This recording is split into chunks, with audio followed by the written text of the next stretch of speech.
안녕하세요. 은퇴설계연구소 김양경 작가입니다. 은퇴 후에 재정운영은 돈을 많이 버는 기술이 아니라 가진 돈을 오래오래 쓸 수 있는 구조로 짜는 일이죠. 오늘은 은퇴 후에 돈이 마르지 않도록 관리하는 7가지 기술을 소개해 드리도록 하겠습니다. 끝까지 들으시면 우리의 노후 재정운영에 대한 핵심 방향을 바로 잡을 수 있을 것이라고 기대합니다. 노후 재정운영 전략 첫 번째는요, 생활비를 쪼개서 관리하는 것입니다.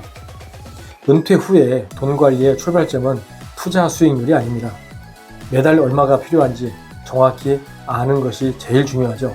그래서 생활비는 기본 생활비, 선택 생활비, 그리고 비상 생활비라는 항목으로 나눠서 관리하는 습관을 들여야 합니다. 기본 생활비는요, 식비나 관리비, 통신비처럼 필수 불가결한 비용들, 그리고 선택 생활비는 외식비나 또 여행 경비, 또 취미 생활비처럼 형편에 따라서 쓸 수도 또 안 쓸 수도 있는 그런 비용들로 구성을 하고요. 비상 생활비는 병원비나 간병비, 또 자녀 긴급 지원비처럼 평소에 예측할 수 없는 급한 상황이 발생할 때 지출이 필요한 그런 비용들로 구성을 합니다. 은퇴 후에 위험에 노출될 가능성이 있는 사람은 나는 한 달에 대충 300만 원 정도 쓸 것 같아, 이렇게 적당히 생각하는 사람들이죠. 은퇴 후에는 재원이 딱 정해져 있고 또 추가로 들어올 수입이 없는 상태에서 대충대충 재정 운영을 하는 것은 위험에 노출될 가능성이 그만큼 높게 됩니다. 그래서 고정비가 얼마인지, 또 줄일 수 있는 돈이 얼마인지, 갑자기 터질 돈이 얼마나 될지 구분해서 관리해야겠죠. 생활비를 정확히 모르면 노후 자금이 얼마나 버틸지도 가늠조차 어렵기 때문입니다. 두 번째 전략은요, 목돈을 월급으로 바꾸는 것입니다. 은퇴 후에는 통장에 목돈이 있는 것보다 매달 돈이 들어오는 구조가 훨씬 중요합니다. 그래서 현금 흐름은 공적연금이나 퇴직연금, 또 개인연금, 그리고 금융소득이나 부동산 소득, 이렇게 여러 갈래로 만들수록 안전해지겠죠.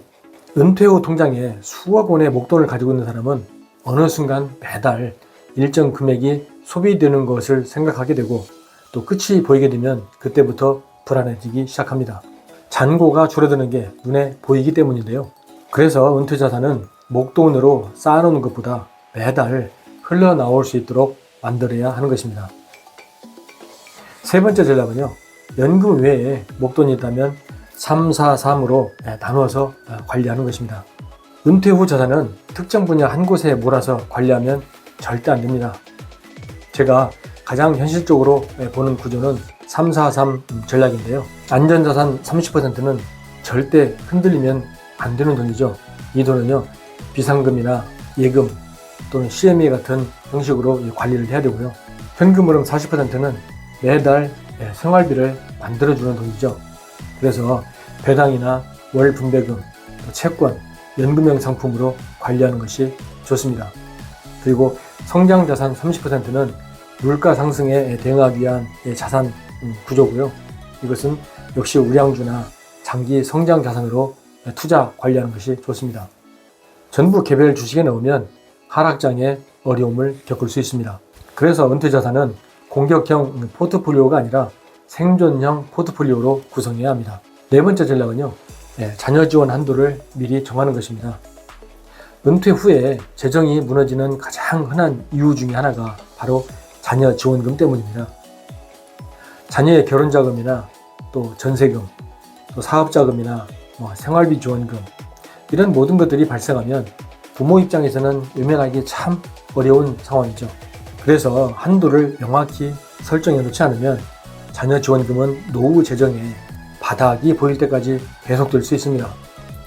제 지인 중 한 분은요, 은퇴를 앞두고 자녀들에게 자신의 노후 자산 규모를 솔직하게 공개를 하고 자녀들에게 신세지지 않고 살 거라고 선언을 했더니 오히려 자녀들이 더 좋아했다고 합니다. 자녀를 진짜 사랑한다면 부모의 노후를 지키는 것이 먼저입니다. 부모의 노후가 무너지면 결국 그 부담은 자녀에게 돌아가기 때문이죠. 그래서 자녀에게 줄 수 있는 돈과 절대 건드리면 안 되는 노후 자금은 완전히 분리해야 합니다. 다섯 번째 전략은요, 부채와 보험을 정리하는 겁니다. 은퇴 후에는 대출이자가 가장 무서운 고정비가 됩니다. 월급이 있을 때는 대수롭지 않게 여기지만 은퇴 후에는 다릅니다. 대출이자나 보험료, 카드값이 비정상적으로 매달 빠져나간다면 연금이 들어와도 남는 돈이 없게 됩니다. 그래서 은퇴 후에는요, 재정운용에서 투자보다 먼저 봐야 할 것이 바로 부채입니다. 수익률은 5%를 기대하면서 이자 8%짜리 대출을 끌고 가는 건 앞뒤가 맞지 않죠. 보험도 마찬가지입니다. 많이 가입했다고 안전한 게 아니죠. 보험은 생활비를 잡아먹지 않는 선에서 큰 위험만 막아주는 그런 구조여야 합니다. 6번째 전략은요, 투자 원칙을 종이에 써놓는 겁니다. 은퇴 후의 투자는 감정을 하면 절대 안 됩니다. 반드시 원칙이 있어야 합니다. 특히 5060 세대가 조심해야 할 것은 이번에는 다르다, 이런 말입니다. 반도체가 오른다, AI가 오른다, 2차 전지가 다시 간다, 친구가 이 종목으로 돈을 벌었다, 이런 이야기에 흔들리기 시작하면 노후 자금이 투자 자금으로 바뀌게 되고 또 투자 자금이 도박 자금으로 바뀔 수 있습니다. 은퇴자의 7가지 투자 원칙을 노후에 행동 강령으로 꼭 정하고 실천하시기 바랍니다. 첫 번째는요, 생활비 3년째는 투자하지 않는다. 두 번째는 신용이나 미수, 레버리지는 하지 않는다. 세 번째는 한 종목에 절대 몰빵하지 않는다. 네 번째는 모르는 투자 상품은 사지 않는다. 다섯 번째는 수익률보다 손실 가능성을 먼저 본다. 여섯 번째, 1년에 한두 번은 꼭 리밸런싱 한다. 마지막 7번째는 손실이 났을 때 추가 매수 기준을 미리 정한다. 특히 6번 항목에 1년에 1, 2회 리밸런싱 한다는 것은 특정 상품을 매수한 후에 최소 6개월마다 주가 흐름이나 특정 변수가 생길 때 종목을 바꾸기도 하고 또 금액도 조정해야 한다는 것입니다. 은퇴 후의 투자는 대박을 목표로 내걸어서는 안 됩니다. 내 노후 생활비를 지키면서 물가 상승을 따라가는 선에서 적정선을 정해야 합니다. 젊을 때는 잃어도 다시 벌 시간이 있지만 은퇴 후에는 시간이 부족한 것이 문제죠. 그래서 은퇴 후의 투자는 공격이 아니라 방어적인 성향이어야 합니다. 마지막 7번째 전략은 1년에 한 번 꼭 재무 건강검진을 하는 것입니다. 은퇴 설계는 한 번 해놓고 끝나는 게 아니죠. 물가는 오르고 건강은 변합니다. 몸 건강검진만 중요한 게 아니라 노후에는 돈 건강검진도 중요합니다. 작년에는 월 280만 원이면 살았는데 올해는 월 330만 원이 필요하다면 그 이유를 반드시 찾아야 합니다. 투자 자산이 너무 많이 올랐다면 일부 줄여야 하고 너무 많이 떨어졌다면 생활비와 분리되어 있는지 또 확인해야 합니다. 노후 재정은 한 번의 큰 결정보다 매년 반복하는 작은 점검이 더 중요합니다. 여러분, 은퇴 후에 돈 관리를 잘하는 사람들은 특별한 비법을 가진 사람들이 아닙니다. 주식을 귀신같이 잘 고르는 것도 아니고요. 부동산 타이밍을 또 정확히 맞추는 것도 아닙니다. 공통점은 딱 하나입니다. 돈이 들어오는 구조, 또 돈이 나가는 구조, 그리고 돈이 무너지지 않는 구조를 잘 알고 있다는 겁니다. 오늘은 은퇴 후에 성공적인 재정 운영을 위해서 반드시 알아야 할 7가지 전략을 말씀드렸는데요. 이 7가지만 점검을 하셔도 내 노후 자금이 어디서 새고 있는지, 어떻게 지켜야 하는지 훨씬 분명해질 겁니다. 첫 번째는 생활비를 쪼개라. 두 번째는 목돈을 월급으로 바꿔라. 세 번째는 343 전략으로 나눠라. 네 번째, 자녀 지원 한도를 정해라. 다섯 번째는 부채와 보험을 정리해라.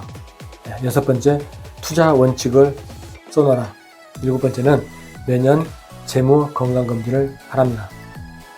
이 7가지는 화려한 재테크 기술이 아니라 내 노후를 무너지지 않게 만드는 가장 현실적인 방법입니다. 지금 통장을 한번 열어보십시오. 그 작은 점검이 여러분의 노후를 지키는 첫걸음이 될 것입니다. 지금까지 김양경 작가의 은퇴설계 연구소였습니다. 저는 다음 영상에서 더 깊은 이슈로 찾아뵙겠습니다. 감사합니다.